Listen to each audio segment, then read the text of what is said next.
WEFM, the clean, fresh sound.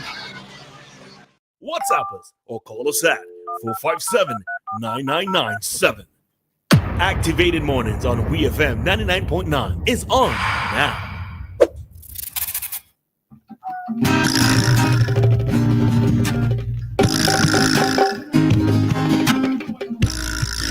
All right, so the time here in SVG, it is 9:24, and we are back with you for another commentary segment of our of our Activated Mornings program. We are in the Talk to Us segment, and this is where you get interactive with us by calling 457-9997. Or you can send us a message to the WhatsApp, or we're already live on Facebook and YouTube, so you can hit us up there, right? So if you have any questions or comments in relation to anything that we discussed previously, or if you want to post something to the three of us who are in studio, you can do so now. As usual, we are going to give you 10 seconds to call, and if not, we're going to get into our topic. So we have a caller. Hi, caller, morning. Good morning. Good morning. You see what you should say. You're supposed to give me that nice special. Good morning, Dave. And how are you?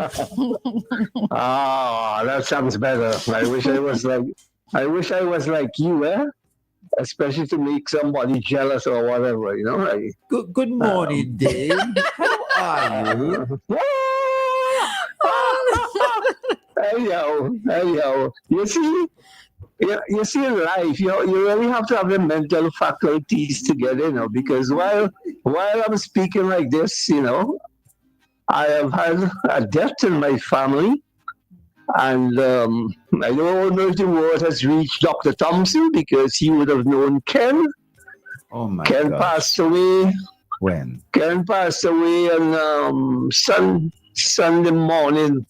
I'm sorry to bright and early, and it was a kind of, how to describe that weekend, but it was one of grief and one of happiness in the way he parted company, or he parted this earth, because he really had a horrible time. That's why sometimes I didn't disclose certain things on public radio, because sometimes you have to know to deal with your pain and whatever you're going through. So that, anyhow, I think the end has come, and I am pleased. I mean, there will always be the negative vibes to come from certain quarters or from certain people, and his passing has even helped me to understand more about death.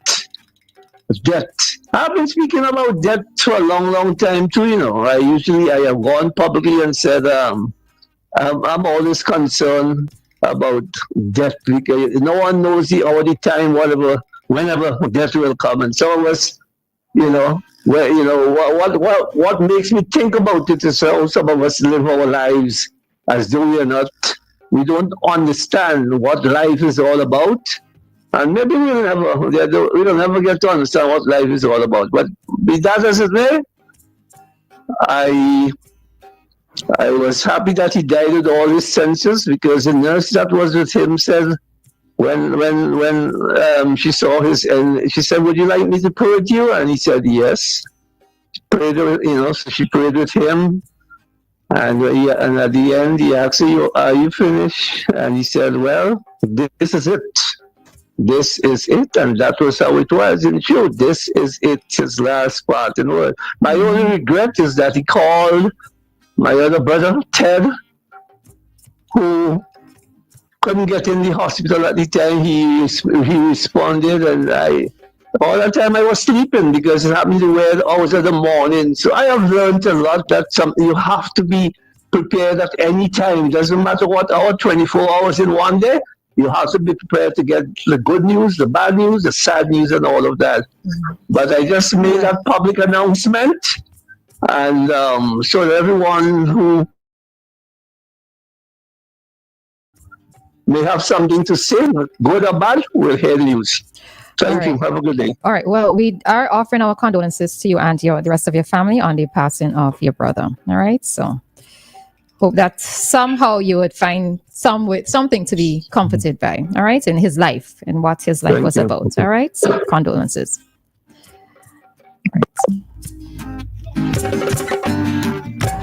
All right. So let's talk to us, and we have another call on the line. Hi, caller. Good morning. Good morning. Good morning, Mr. Mason. And how are you? Not too bad. And how's Miss Samuel this morning? Miss Samuel is just fine. Fine. Everybody's fine. Don't blow it. Yeah. Oh, good morning, Good Mr. morning, Mason. Mr. Sorry, Thompson. good morning. Doc? Oh, it's Mr. Mason. How you doing this morning? Well, how are you, Mr. Mason? Wonderful hearing you. No, not Leeward in the house, right? You bet. More specifically, Rose Hall in the house. You know what I mean? Mr. Thompson, Yeah. how many locations and where are the locations where you must cross the same river from Chateaubelair to Rose? I like teasing you, you know. I like teasing you. Well, you see, it really depends because it's really the Sharps River. But do you know the Pittibodel River? You go across that, Yeah. go up the Woods Road, and that's an interesting thing. But I think there's only one crossing, truthfully. The Sharps River. You may have to cross it several times to go up by Zwats and come back around to. You know something? I'm not asking you any question. You did your homework. Yeah. Well, I know savings. I know savings. I know a little bit of savings. Thank you. Right. Now, when I was a young boy growing up, I'm now going to talk about popularity of the 6 tons in St. Vincent, right? Kingston was always known as number 1. I might sound a bit biased here, but Chateaubelair number 2, Georgetown number 3, Leyu number 4, Barley number 5, and I'll put Calico at the bottom of the list. As a young man growing up, that's the way I think it. Some will argue and tell me, no, I'm biased, but well, you could have put between Chateaubelair and Georgetown. It would be a first or second to those 2 places. Yeah. Because remember, Mr. Thompson, Yeah. people hardly anybody used to go to town. Yeah. Everything was in Chateaubelair. You had the stores, you had the Morgan, the Tucker, the Morris, the Jelliso, and all those people there. You know, a lot of people don't realize at a certain time to get to Kingstown, you used to have to get into a boat and let them row you to Kingstown. Did you realize that? Huh? You know, And a lot of men, I might just still choose the option right now. a lot of men were employed on rowing boats, and then some bigger boats came, right? The Slaters and other boats, and people would take a boat from Chateaubelair up to Kingstown and back. You know, sometimes we need to revisit the past. No, and guess what? Guess what? The construction of the Leeward Highway past Belial and so forth killed a lot of those businesses of the past. I know. Because economically, more people are now trying to travel. The amount of people who walked from Chateaubelair to Barley and to town, I'm hearing about those kind of days. And walking over Suffrey to go to Georgetown. Georgetown, yeah. It's unbelievable. I don't know about the walking path. What's that? We go all 5 o'clock in the morning. Yes. And we don't get to Kingston until 7 o'clock. And from Rose Hall, walking over Grove to Vermont. I'm not asking you any more questions about that. No, say, have you ever did you ever do that, Mr. Mason? Well, your dad was a scout master, so I mean, he would know everything like that. All right, okay. All right. Thanks, Mr. Mason. All the best. Have a good day, Thank you. everybody. You as well. Thanks, Mr. Mason. All right. All right. I think if I don't have load and I just want to get home quickly, I would take the boat. That's why I said sometimes we need to revisit the past. I would take a boat. Avoid the roadways and just, choose the water instead. But anyhow.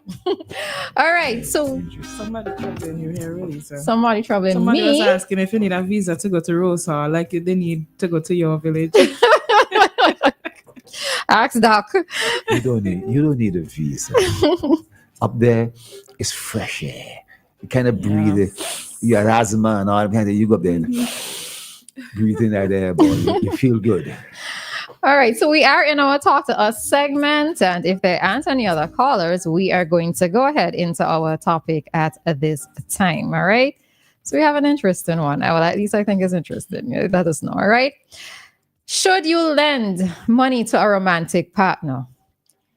You and somebody you're involved, should you lend money to that partner? And before we get into it, let me just play something to start the conversation do not going. lend anyone money that you are dating, okay? No. Do not do it. It doesn't end well. No, it doesn't end well. And you never So- get the money back. Right. And then, we stopped calling, and I'm like, what the heck? So I remember going over to his apartment, like banging on the door, and I could hear his dog, but I was like, is he in there and pretending that he is not in there?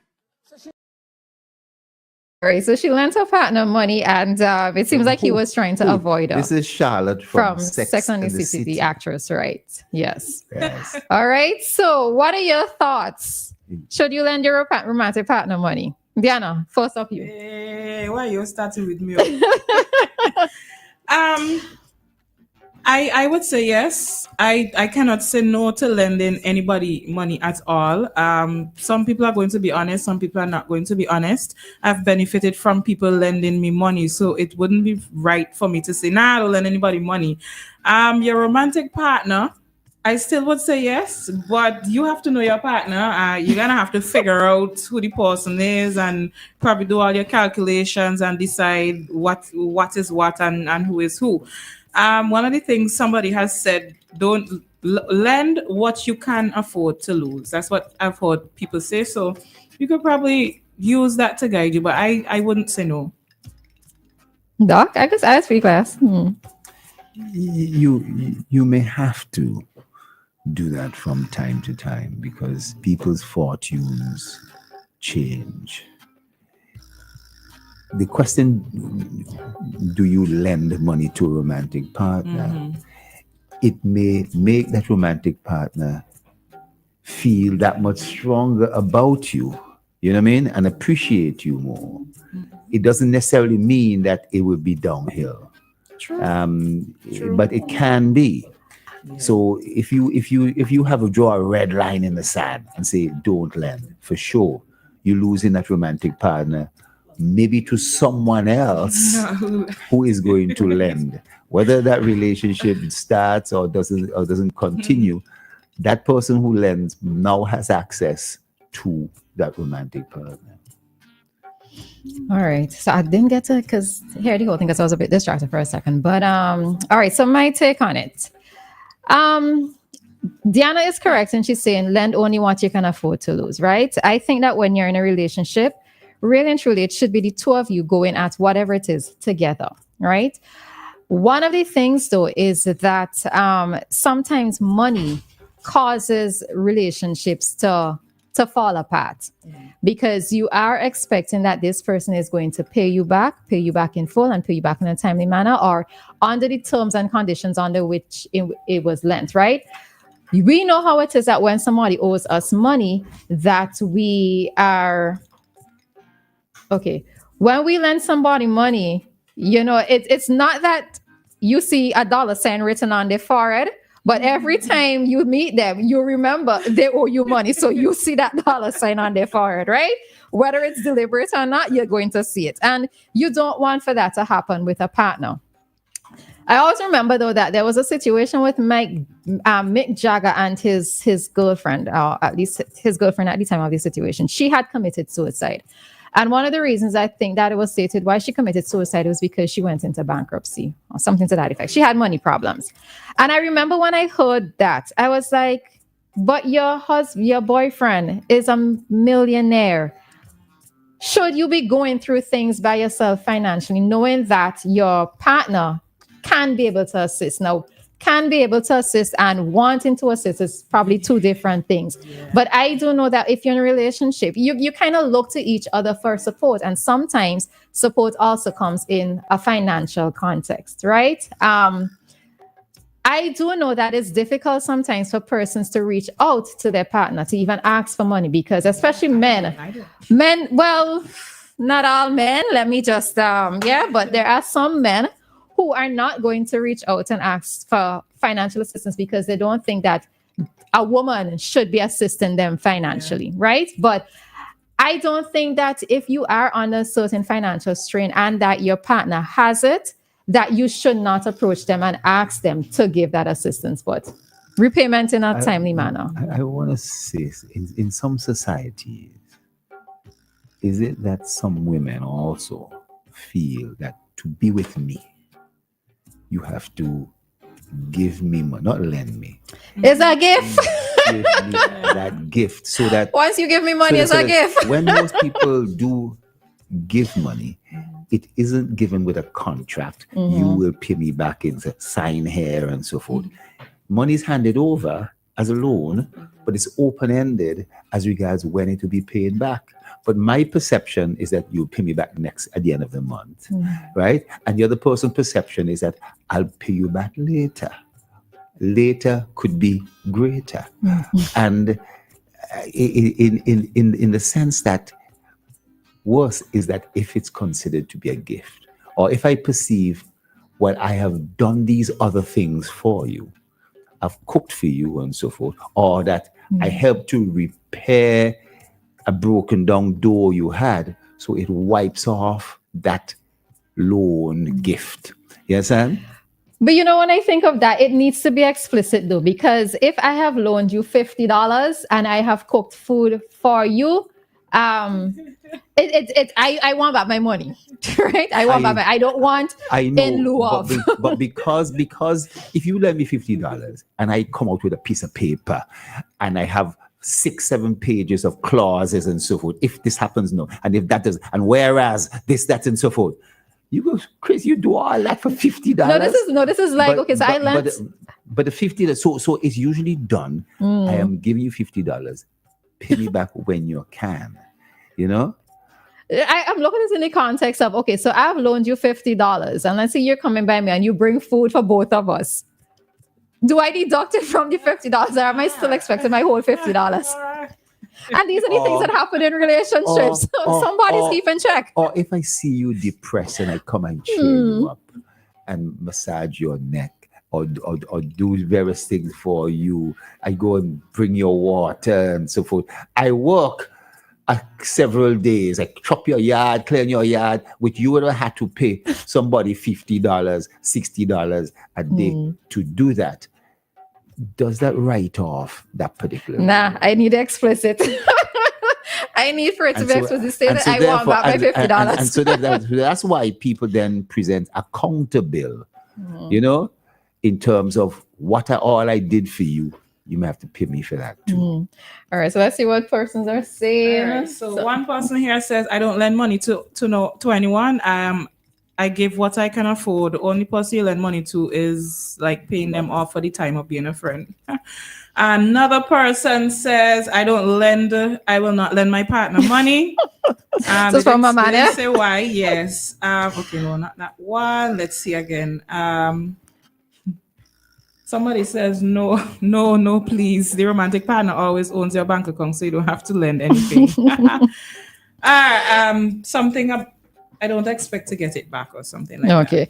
All right. Well, yeah, we know how it is within relationships, but I think it just needs to be explicitly stated, or just try not to keep check. But I do know that financial situations, in terms of, let's say one person is always giving, then it does become a problem within relationships. So you just have to find your position. Yeah, and you go to the bank and you look to borrow money, and they assess you.